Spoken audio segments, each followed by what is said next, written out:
This is the problem with Canada geese. You see all of these, besides maybe 10, they are all babies from this year.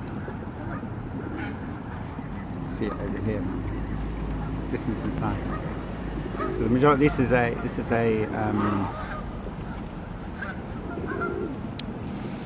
nursery brood, if you like.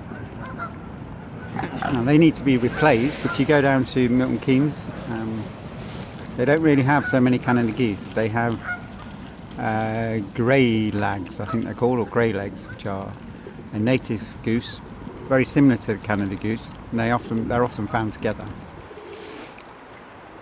So, whereas the council currently cull these to control the numbers, they usually cull them at Christmas, I believe. They net them, apparently, from what I've been told. What they don't do is they don't replace them with grey legs that have been from a breeding program. If they did, then a large flock of grey legs here would drive away the majority of the Canada geese.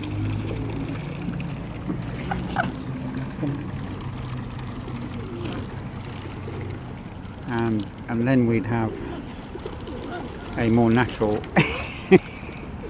environment. Do you mind? Just...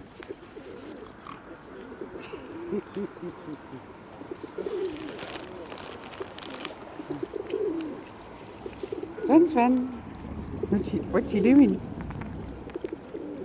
What you doing? What you doing? This is Sven. He's come back from the animal swan support in winter. They brought him back and he's settled right back in again. As you can see, Sven. He likes to ask for food. There you go. These grey legs, I believe,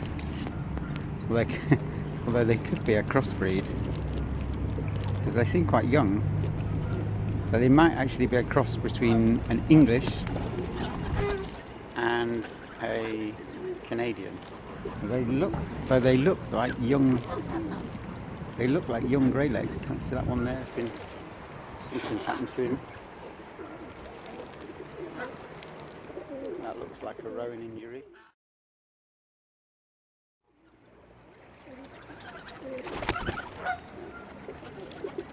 That's not a bird, the way his chest is puffing up like that.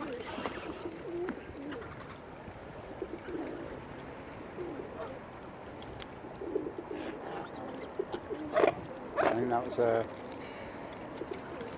think he's been hit with something. When you feed the swans just there, all you do is block the cycleway and put the swans at risk. So if you're going to feed swans, please feed them at the water's edge or in the water.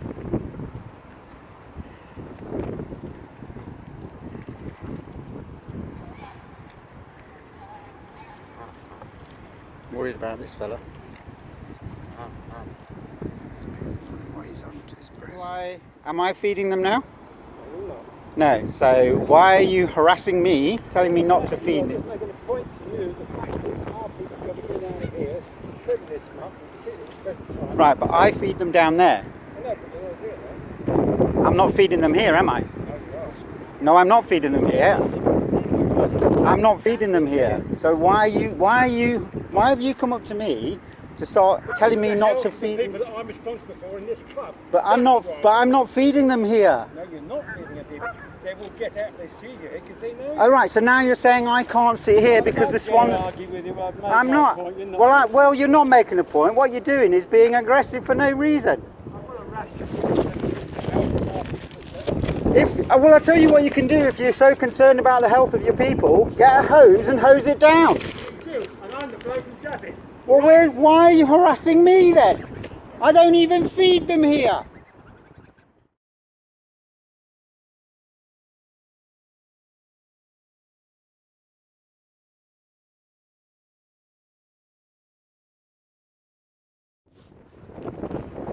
So as most of you know,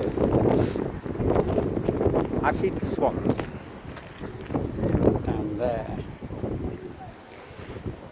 I just came up here outside Bedford Rowing Club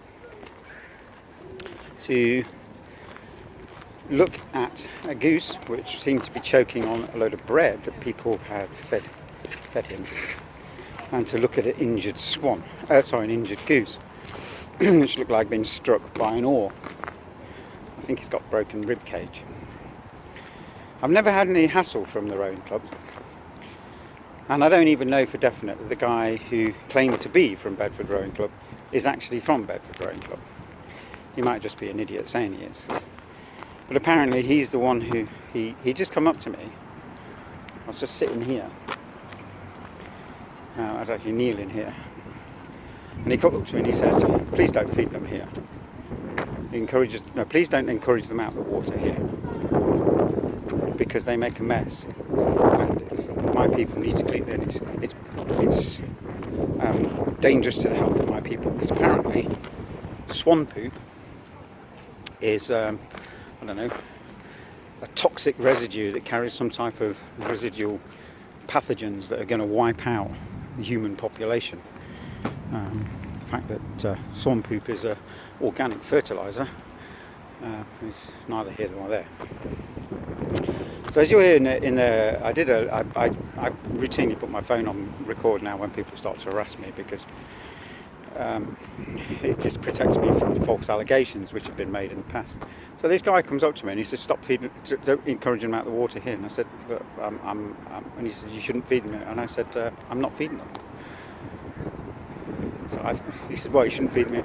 He said, yeah, but I'm not feeding them. I feed them down there. I don't feed them here. And then he said, well, they'll get out of the water because you're here. I was like, oh right, so what you're saying to me is I'm not allowed to sit here because the swans and geese will get out of the water outside your rowing club, which he claimed to be from. So I'm going to be making a formal complaint to Bedford Rowing Club about their behaviour, about this guy's behaviour, because he was fucking out of order. Excuse my French. But yeah, it was fucking out of order. This is a river. It belongs to the public. Well, it doesn't belong to the public. It's for the use of all of the people of Bedford. And if anybody has right to this river, it's these guys, because it's their home. Now, I've tried to work with Bedford Rowing Club and the council. I'll work with anybody, which is why I feed the birds down here for now, and plan in the long term to get the birds up there, which is better than for everybody. Goddess, darling. Goddess, you sexist pig, you.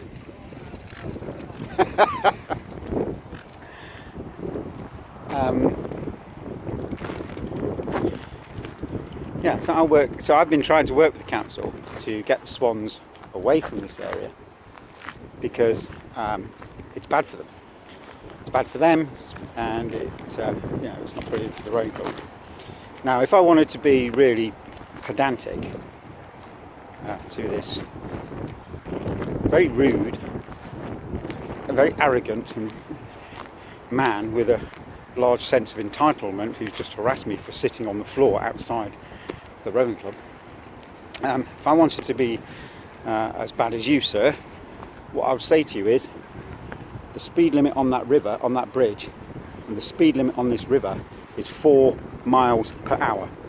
Your club members routinely break that speed limit, especially during regattas. Sorry for my English. Right? So now, have I complained about it? No.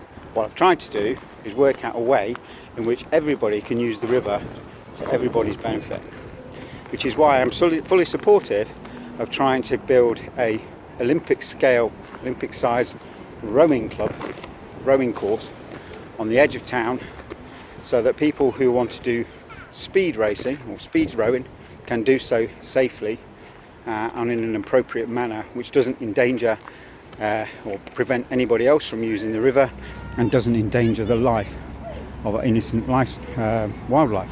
such as this goose here, which you can see is not who have come out of the water anyway. But you see this goose in the background, you will notice that he has got an injury on his breast, which looks like a rowing injury, and that is the reason that I was squatting, as I am now, outside Bedford Rowing Club, to try to get a good look at an injured bird, which I suspect has been injured in a collision with a rowing boat.